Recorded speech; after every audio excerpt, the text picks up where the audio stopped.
Guys, welcome yet again to another episode of In Conversation With. Each week, it's a great conversation, great sit down with great people, but I'm telling you, today I have the greatest. I have the greatest of my guests. Thank you so much for taking the time to sit down with me. Thank you for inviting me, first and foremost. I really appreciate your time. Guys, this is a busy man. You know, when people say they're busy, bayadlala. Today, I have the busiest man. He is a whole CEO of a whole great company that's doing so well, the People's Fund. No, what's important is that, you know, when you see someone in the corridors, you're like, yeah, no, until you get to know someone. I really believe that In Conversation With is about this, getting to know what people are doing and what they are doing a bit by bit to change the world the best way we can. So guys, without wasting any more time, help me welcome my guest, Mr. Luyanda Jafta. Thank you. I wish I had people who will do that for us. Well, thank you so much for having me. It's a real pleasure to come on the show. Thank you. And welcome in. Does your audience know it's Peta? I want them to understand because you allow them to bet. You should see our own Mr. off the top of the top. No, not so Peta, so they must brace themselves. Please. It's in my nature, it's in my character. We want that. But thank you for the introduction. Thank you said, I do something like the People's Fund. I'm not sure. Like the title says in party. But I'm not sure. I don't know what happens in that company at all. They say you do amazing things. But besides in the People's Fund, who is Luyanda? Gotcha. Yo, that's a complicated question. Luyanda, it was my birthday tomorrow. I remembered like half an hour ago. Men are so terrible with birthdays, yes. Even our own. Like, I was like, I don't know what I was doing. I was like, yeah, man, it's my birthday tomorrow. I still have to remind myself if I'm turning, I think I'm turning 34. Wow. 88, 2022. Yeah, I'm turning 34. I'm turning 34. I'm 34-year-old, originally from, let's say the East Rand. I was born in Soweto, but grew up mostly in Benoni. Umzulu. Baba Mumzulu. Okay, guys, Umzulu was a goalie, guys. Let's put it like that. So I identify as Zulu, but I've got very Zulu tendencies and traits. I've seen them. So yes, very much Umzulu. You know, with our, I'm gonna call it our natural egos, larger than life personalities, forceful push into life, all of that. So yeah, in that essence, I think Umzulu. Yes, definitely. My mother's very much Xhosa. Very interesting upbringing that, because I take a lot of her upapa from her. My father's very laid back. He's easy. He's chilled, relaxed man. My mother's very loud, in your face, and I take a lot of. I am here. Yes, Queen, take up space in that house. So, that was my upbringing. I've got 5 siblings. Papa was a player was a papa. I got 1 sibling with my mother, but 5 siblings in total. In total, sure. Daddy was a Rolling Stone. I think all I did is at some point. He had a great life. He has a great life. Sorry, he's still alive. Yo, I didn't mean that. But yeah, so that's me. I don't know. Who am I? I'm just somebody who's obsessed with the idea that the world can work better. Yes, definitely. Like, I just like progress. Actually came to that realization with a friend of mine, Otlolo, this week. I was feeling sulky. One of our teammates suffered a car accident. There were 3 cars involved. One of them is very close to her. I want to be careful how I say the details of this thing. Everyone in every single car died except her. Sure. And why I was feeling sulky is, on the one side, I'm really sad that she's going through that she lost somebody close to her. But on the other side, I'm like really grateful that she survived. You know? Right? So it's like there's this conflict that's happening in the emotions. There are other personal things that I went through this week. Being Lobola Saturday. And to tell you important, guys. Man! No, context. Also, let's give context. Is a music video. Let's give context. So that when my girl sees this, she knows what I meant.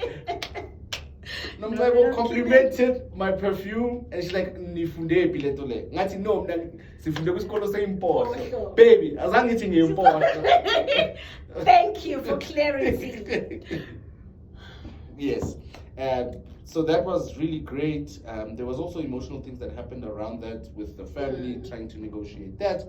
And also, I come from a very, my father's side of family is very traditional in how they do things. Yes. I've fairly recently, in the past 12 months, I found Jesus, right? Hallelujah. Welcome, sir. Amen. We've been here. Amen. And one of the great things about it taking so long for me to find Jesus was I could decipher and decide what is real and what is not for me. Yes. Right? And one of the things is that I came into this journey and started learning some things, and there's obviously clashes that happen with African spirituality and Christianity. So just trying to find a middle ground. I don't even identify as Christian. If somebody asked me, I'd say a Christian, definitely. But it's the connotations that have become Yes, Christian. I think every time when someone asks me, are you a Christian? I'm like, what is your understanding of a Christian before I can answer that question? Yes. Because I think more than anything, I'm a follower of Jesus. Yes. And so that was emotionally interesting as an experience. My father's gonna laugh when he sees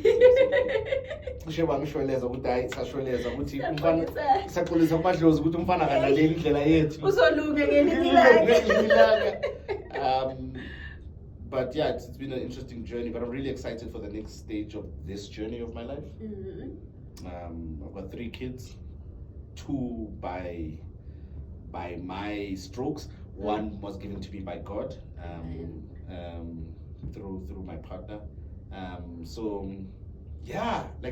basically the answer to my question is you are an African child. Yes.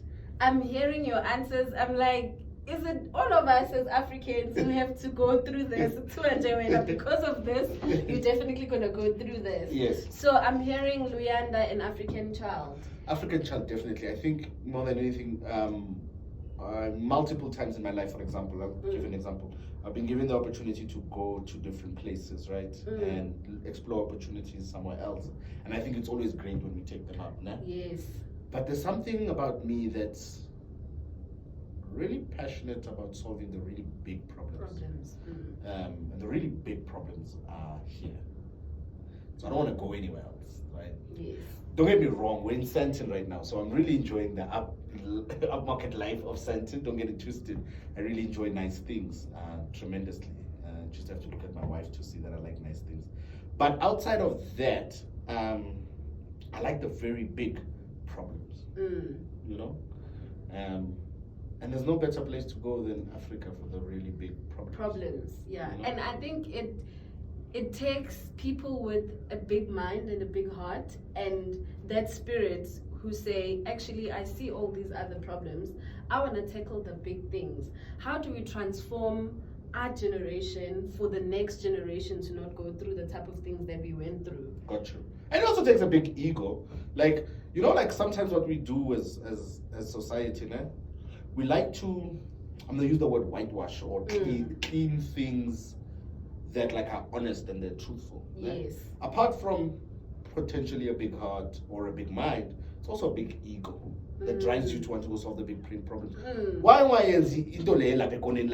you want to go solve the big problems? Because you've got a big ego that needs to be fulfilled. Yes.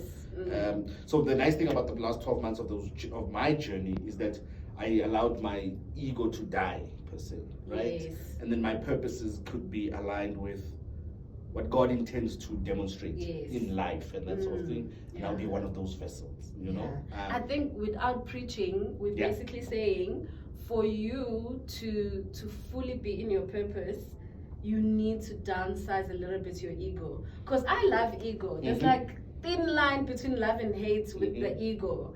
So I'm not saying it should die completely, but it's you getting to a point that there's God and there's something bigger. So I need to like down it down and then get into my purpose properly. 100%. Like, so there's this thing we like to say where Shami once said it actually. He said, the beginning of depth, né? Or rather the beginning of awakening is entering depth. Ne? The full awakening or the realization of awakening is leaving depth. Ne? One of my favorite characters in the world is Kanye West, like by far. Ne? I don't understand. So I'll get there, guys, like one day. by far. And the biggest thing that drives him is his ego. You know, now his ego has been replaced by something more powerful than his own ego, right? His relationship with God. And it's like he hasn't lost himself, right? In the sense that you can still see semblances of him, but he lost himself. You know what I mean? I get you. So I'm in agreement with you that in my journey I had to die, or why I was doing what I was doing had to die, because I needed to fulfill and gratify myself. Now it's moved to, man, does this glorify and gratify you? Like I got none, you know, and I'm a troll. I'm even worried. I'll be here in tears, guys. You know, when someone asks me you must know it's on. No, and it's in a yeah, no, it's not in a That's not a nice way to put it, Nyatelela. But again, Nyatelela, and you running such a successful business, why did you get into business? There's probably other interests that you might have had growing up and all of that. Why did you decide to get into business, and why this kind of business? Got you. So, you know, I've never been formally employed outside of a business I've started. Oh, wow.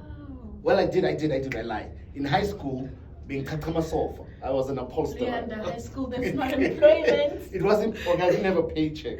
It's like contracts that people sign. You sign your life away. Yeah, like I signed my life away to the People's Fund. That's the first time I signed an employment contract, right? Wow. So I'm also employed by the People's Fund, even though I'm one of the founders, right? Or the original founder, and added other founders. Hey man, like it's not. Some people think I did this because like nothing else interest, because I cared and whatnot. Truth is, I couldn't see myself working with someone or for someone. Yeah.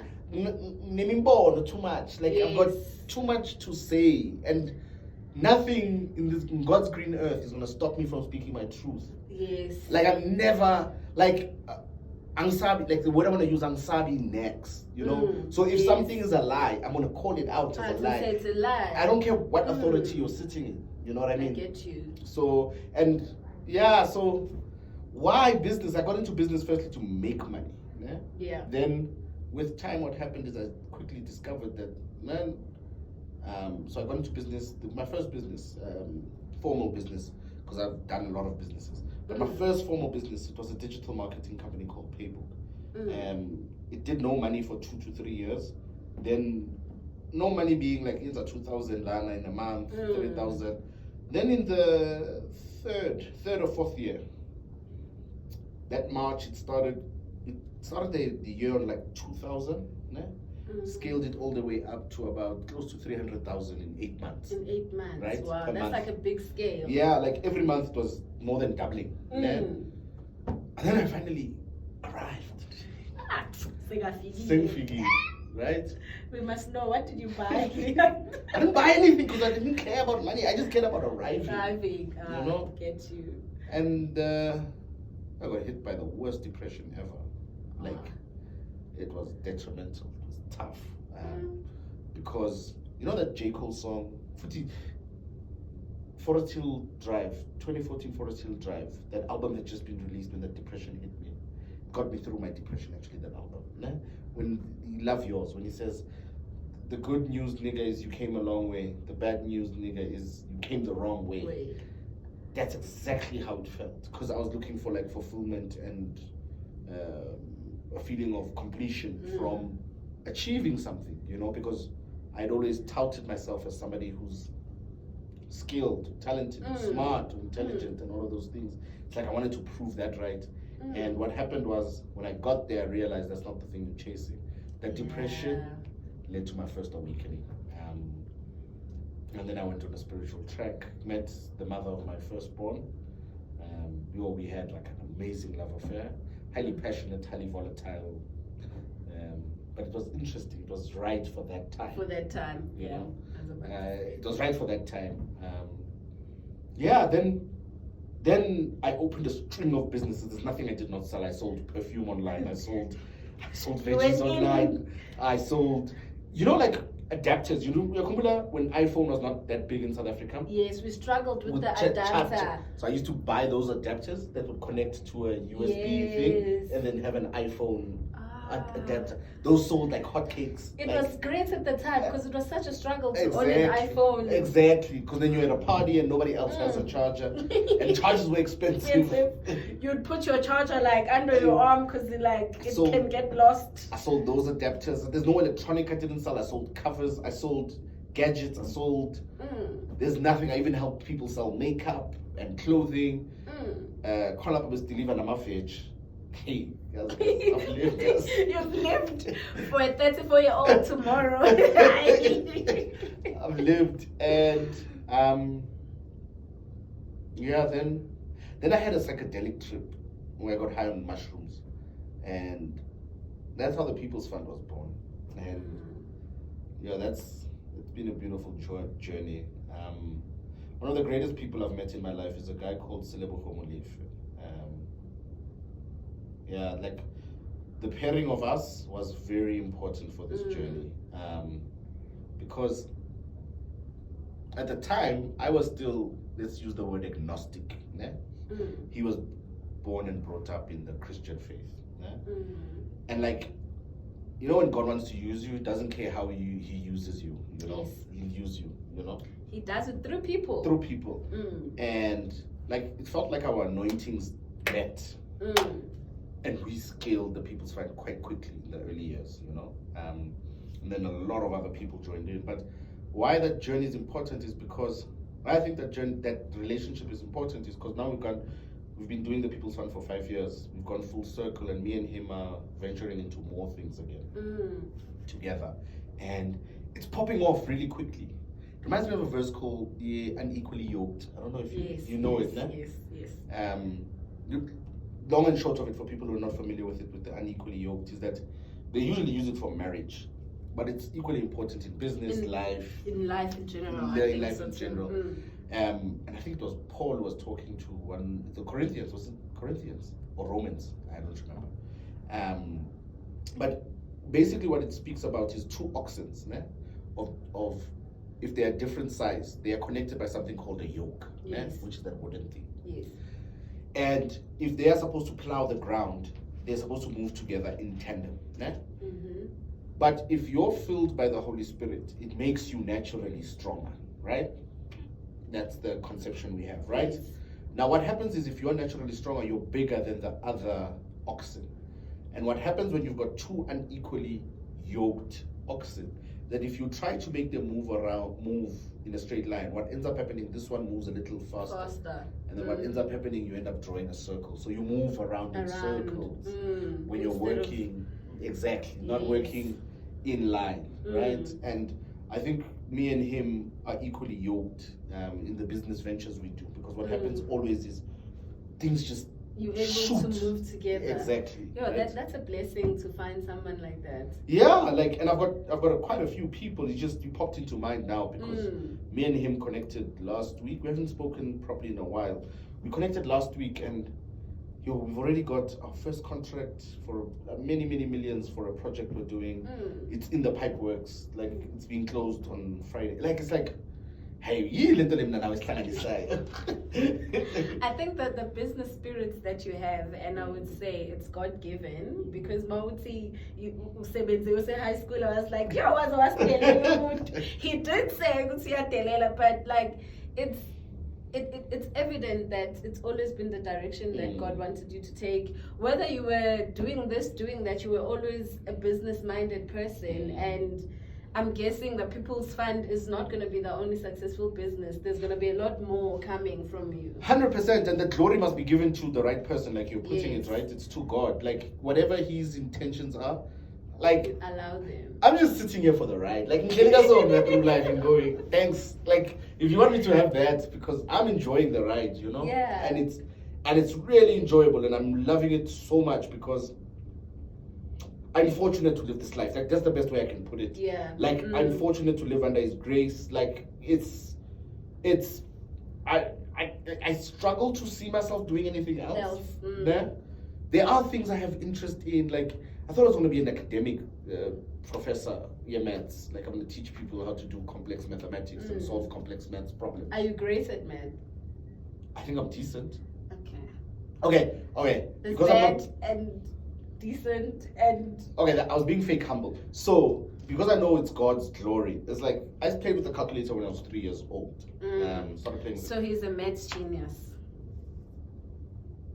But anyway, and it always came naturally. So it wasn't mine, it was God given. Yes, So yeah, I think for whatever reason God uses mathematics through my life. Like, I see mathematics, like I see, even like when I'm looking at things, I see them in equation form. Like how would you model this? Yes. Which has a downside. I struggle with human interpersonal relationships, right? Because now I'm trying to model the emotions of complain, right? While I'm here pouring out my heart, when you're already like doing equations in your head, you're like, no, we'll be done already with this. No, man, I get you. I think it's that personality of I'm bold and I'm here, and I believe that God will surround you with the right kind of people. 100%. Always. That's so true, because also the best way I can describe it, like I'm a recovering undercover overlord. Do you know that song? Guys, me and hip hop, I need like proper lessons. Don't do this. Like, listen to hip hop. Like, it's the truth of the people, Like, it's the truth of the people. I find my truth of the people in gospel music. That's fair. And you're selling Dion in other times. Okay, Udala, but like, it's okay. Guys, I come down there. I don't know. My spirit is just over. Please tell us the song. I know there's gonna be people who know the song. Why am I forgetting? She's a famous artist. She's I'm a recovering undercover over. I remember her name. When I remember the name, I'll say it. The message is, I am a recovering undercover over love. So I think a lot of people who are really good at things like technical subjects like mathematics and all of those things, they fit somewhere on the autism scale, where they struggle with expression of emotion or even reading emotion in people, right? But the mistake most people make is they think they are unemotional people, right? I was about to ask. A lot of men. You are men, Luyanda. You know the society that we're living in. I'm not putting blame on anyone, because I believe that for me to group every situation into one thing is very wrong, because the outcome might be so similar, but it's never the same cause that brought us there. So I never want to group people. 100%. But yeah, we live in a world that says there's female and male, and currently in our society, men and they are favorites, but not a favorite sometimes, because of some of the challenges that a lot of women would say they face through men. And a lot of things that they say is, I'm not in touch with my emotions, or why must a man be emotional? And ever since we've had this conversation, you've never been shy to say, yo, I went through depression. There's some men who can't even say that I'm depressed or whatever. They just feel like, hey, I know, but they never actually get to speak about their emotions. My two favorite words in the English language, nuance and accountability. So this conversation is nuanced on multiple levels. And why I say it's nuanced, one, it's very hard to meet yourself. So to be able to tell the truth to others, you first have to meet yourself. Meet yourself. True to yourself. Now, where I say it's nuanced is, like, often when I see women approach this conversation, take it from where it comes, like you were describing men. Take it from where it comes, what I'm saying. Women struggle to engage in conversations where they don't center themselves in the conversation.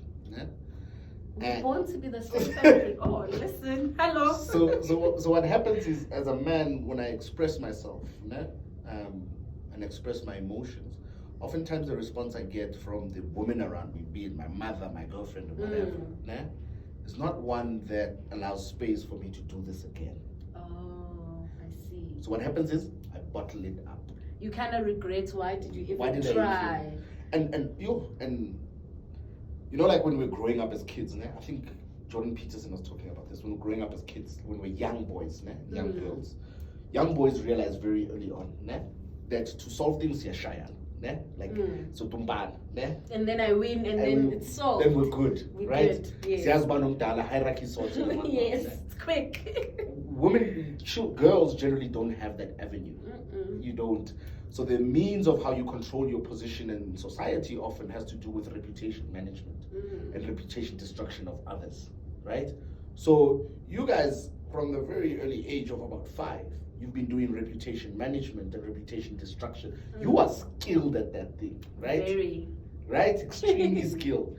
And when I'm learning how to come into myself and tell my truth and talk to you about my pains, my struggles and that sort of thing, you guys have this uncanny, ugly habit of when we're fighting, that's the first weapon you dig for. It's like, oh my God,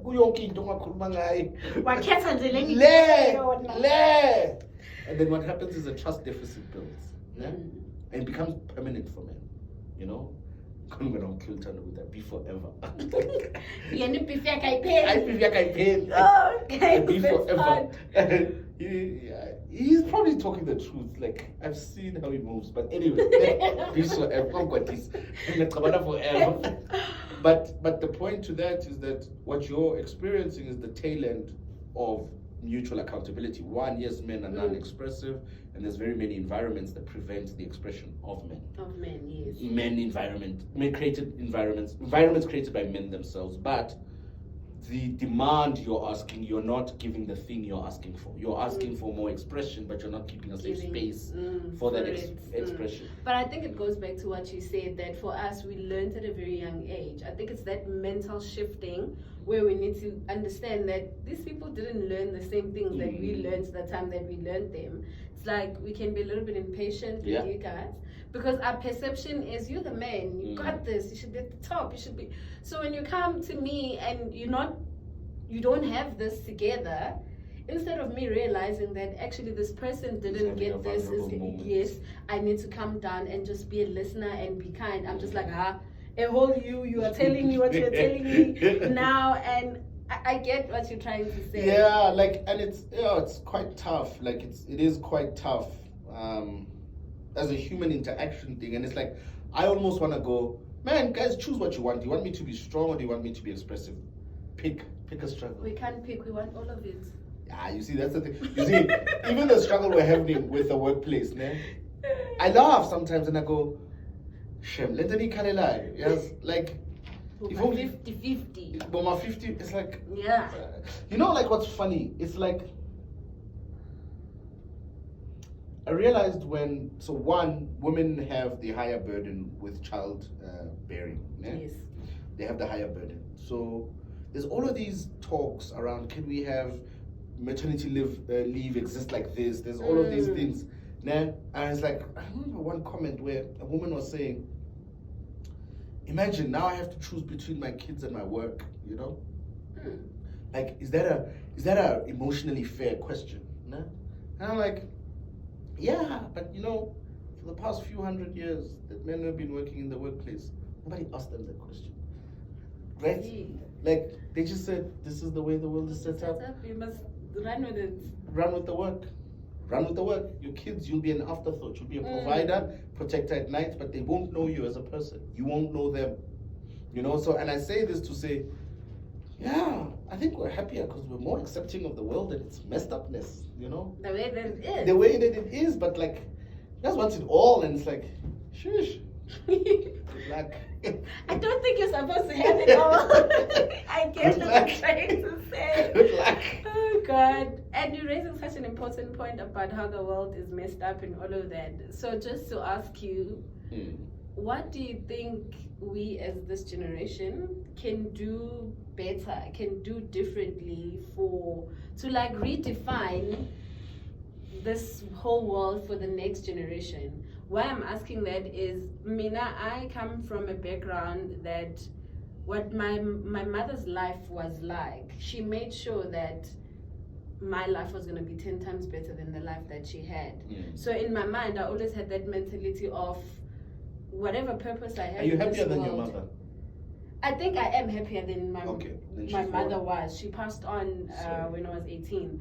And I truly believe that I am happier than she was. Than I'm she was. achieving things that she wanted to achieve but couldn't, but made sure that she's going to put me in a space that I'm able to achieve those things. So what can we do better, our generation, whether business-wise, whether in the corporate space, what can we do better for the next generation? So why I asked that question is that, you know, like each generation, like needs to discover its purpose, and then after discovering it, decide if they're going to fulfill it or reject it. Or reject it. And one of the things I've noticed, just as us as humans, we always think the thing we lack is the thing that will solve our lives. And often it doesn't seem like it's the thing. Why I was asking, are you happier than your mother? You know, is I grew up in a household like they had good means. There's a time when my dad was the director of MTN. You know, like so they had good means. But the thing I always felt a vacuum that existed. My mother was a finance and insurance manager for like big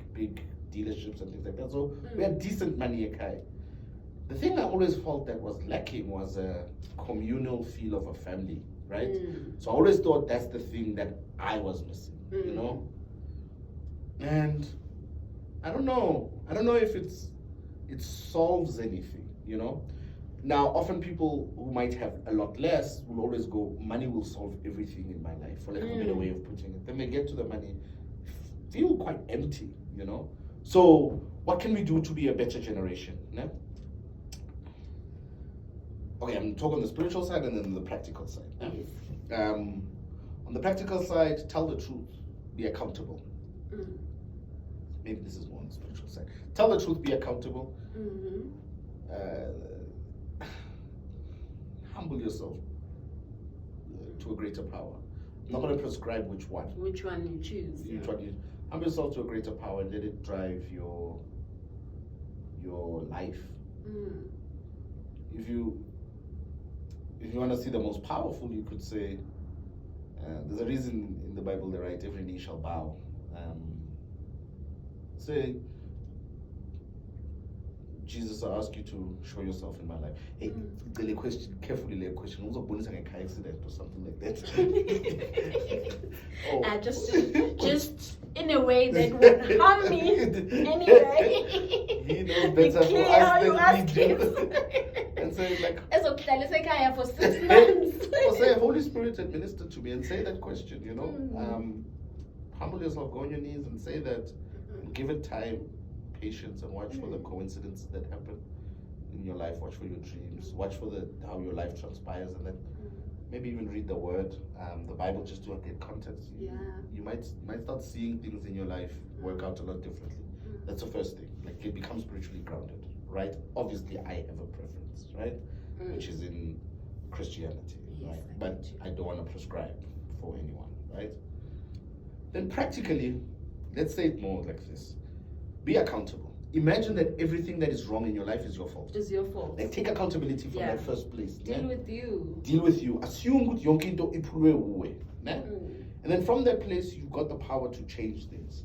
If you're a man, start making money. Like like I don't like to be deep with certain things. Yeah, but for men, yenzimali. Like just yenzimali. Just make money. If you're a woman, especially if you're approaching your 30s, you're gonna learn this the hard way. Learn how to submit to a man. Don't let life cheat. Yo, guys, hey, yo. Don't let life confuse you. In your 20s, you every can be time when we hear submit, we just like oppress. 100%. And that's an honest and fair evaluation of the situation, because it's like, but I do think there is a weakening of men that's happened. I don't know. I don't have the language or the English for it. But when I say weakening, it's like if I'm not a good provider or protector, my ego's shattered. Yes. What's going to happen is if I'm going to want forced submission. Yeah. Right. And I think that happens with or without us. Yeah. that forced thing, it happens with or without us being involved. 100%. So yeah. So yeah, like, man, like if you want this life thing figured out, and good thing as Kuza because representing company. But man, if you want this, you're gonna have to cut space to remove it. No, you can go ahead with it as is. Like I've never shied away from my truth. But like, man, if you want your life to be simpler, like, man, I watch women about Miss Independent and all of that. Like, you know, like all I'm ever working for is so that my wife does things she chooses, not things she has to, right? Yeah, like, and I think we can get women working at the highest level of the most complex things that we need to do. Like you know how society moves forward? It's actually through its art. It's figuring out the things that make us human, you know? Yes. Yeah, go man. Let men go do this dumb accounting and legal stuff. Like it's stupid, it's boring. Tell the truth, you know it is. I run a finance company. I know finance is boring, right? But we've got a predominantly women workforce, and you can feel the environment. Like it's creative, it's alive, it's vibrant, right? Yes. Because we're not forcing them to now fall into this box of being X, Y, Z. And I'm not saying men are not creative. It's just there's a different thing. Like we're very happy being practical and functional. Yes. Right? I think a lot of people struggle with this when we want to talk about male and female, because we're thinking most people would be like, we're comparing the two. We're not. Like every time when we're like, yeah, you're not like this, we're not saying this one is or this one is not. The moment we stop comparing each other, I think for me that's when we're gonna get it. 100%. Men are men, and whatever comes with it, and what is required, what's not required, what's happening, what's not happening. And then there's women. It's like this thing of people when they say there's God and the devil, like as if they are left and the right. Those are like two different, it's like there and there. I feel it's the same thing when you talk this like conversation of men and female. We're not comparing. We're talking like this because we want a perspective for a man. Yes. If you were a woman, we were going to be looking at it from the other side. So we're not blaming women. I'm just speaking to a man. And we don't let them speak enough. I agree with you, like with the space to speak. Cancel culture. You know anything interesting about cancel culture? It's never cancelled anything worth cancelling. It cancels the things that actually didn't make any, didn't add any value. And what I mean by that is like, man, like South Africa has a 60% poverty rate, right? 49% unemployment rate. It's got an income inequality highest in the world. There's a disproportionate amount of wealth amongst white businesses, white people, in comparison to black people. But like, cancel culture has never cancelled anything that makes that structural inequality exist. You know what it cancels? Celebrities. Celebrities, that's what it cancels. But anyway, I suppose celebrities. And how does that work? How does that help us? Guys, we're about to wrap up our conversation because me and this man, we can go on and on because we've got a lot to talk about. But earlier on in our conversation, he said he likes to deal with big problems. And he's just mentioned one of a lot of the many problems that we are dealing with. What do you think is the one problem that we are dealing with and you feel like this is your space for you to try and solve it? You mentioned poverty, inequality, unemployment. What do you feel like this is the big problem I want to take, and I think I can add value and I can make it better? You know, like when imagine you come from a relationship, man. You're a little hurt, né? It's never little, but okay. A little hurt, né? And then there's like somebody who's your dream person, né? Then while you're pursuing your dream person, somebody comes along who's nice. Maybe let's call them your friend, né? And then when they come along, you agree to date them, né? And then you find yourself having a serious relationship with this person, but your dream person is there. You have a very fulfilling and great relationship with this one.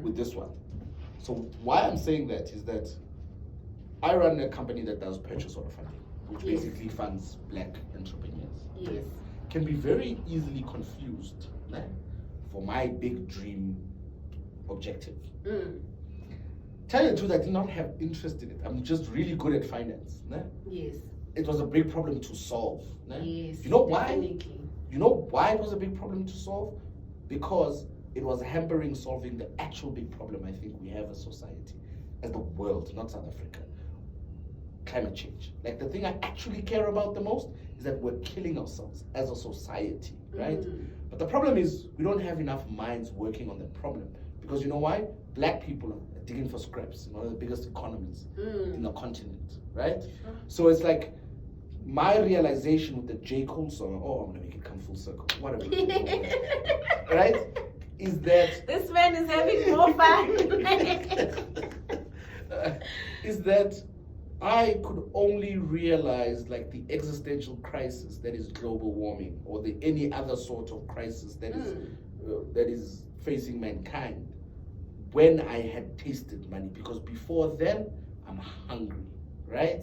So I can't hear you tell me that I've gone the wrong way. When it's like I've had no way, like any way that's not this way that I'm going, I can't hear it. So I was like, let's solve this problem quickly. Yeah. Next 10 years, let's solve this problem as much as possible. And if we've planted the seed and everybody sprouts similar systems and programs similar to the People's Fund, then we've won. Nah? We've won. Then we can have in the next generation a rising up of lots of minds that can solve the actual biggest problem, which is how our energy consumption works, right? Our energy consumption is not sustainable.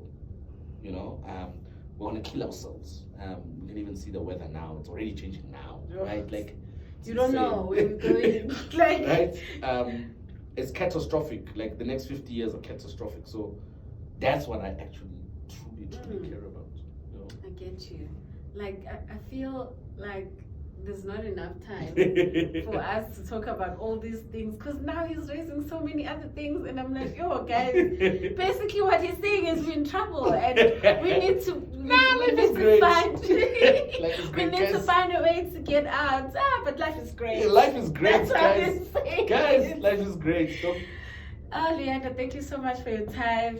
I really much. appreciate it. You've said so many things, and I truly believe that bathi ngesiZulu umuntu onendlebe uzwile. So I know that we've touched on a lot of things, and I'm thankful that we did touch on men, not just, yeah, I'm a businessman, yeah. I think you were the right person for this conversation, because I was so scared that, so let's discuss some facts, some numbers of business, and I'm like, no. Nah, if you look at our business, we even don't do that with our business, because that's the entire premise of our business, is that finance is inaccessible to blackness because it speaks in white terms. Yeah. So what Let's change the terms. Exactly. So what we did, we made it black.